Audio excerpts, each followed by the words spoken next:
you and me, we are also citizens, right? Not just of a country, but also of the planet. And then there is a responsibility, which you were just talking about, right? It's a company which gives and not just takes.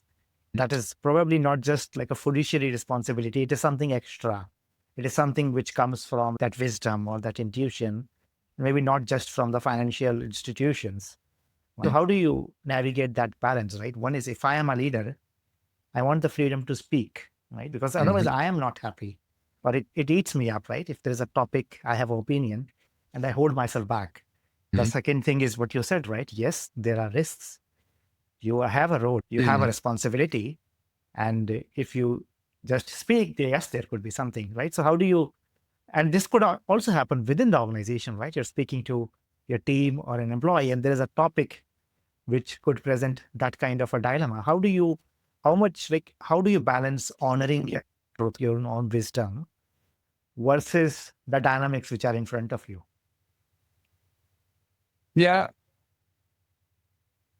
What I try to do is that I try to be as close, and that's also, I think, also partly why, for example, I enjoy, but also consciously cooperate when you invite me to have this conversation and sharing that with other people beyond just the two of us.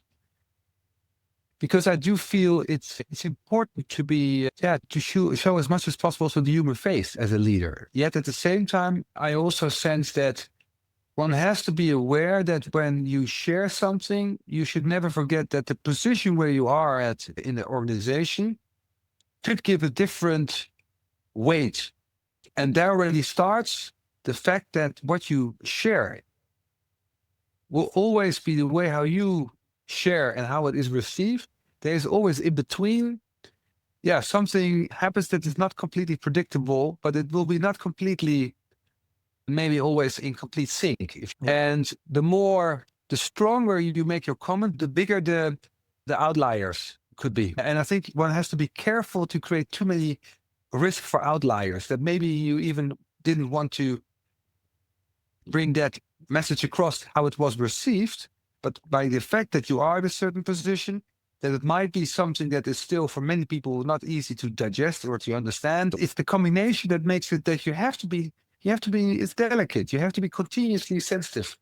What's the bandwidth here that I can, within which I can be confidently being as open and clear as possible. Yeah, it makes sense. But I have an example. I have probably a counter example, and I will share that and ask you a question around that. I was in a group of CEOs and business leaders, and this was probably a couple of years ago. And there were few members from the Extinction Rebellion there.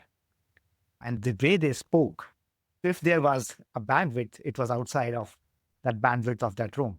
And I think I am talking to you about that example because I would not have remembered whatever that person or that message was if they have adjusted their tone or language to fit in the room that they were in. And I have seen that many times that kind of language or that kind of energy is required to break through something which is so traditional.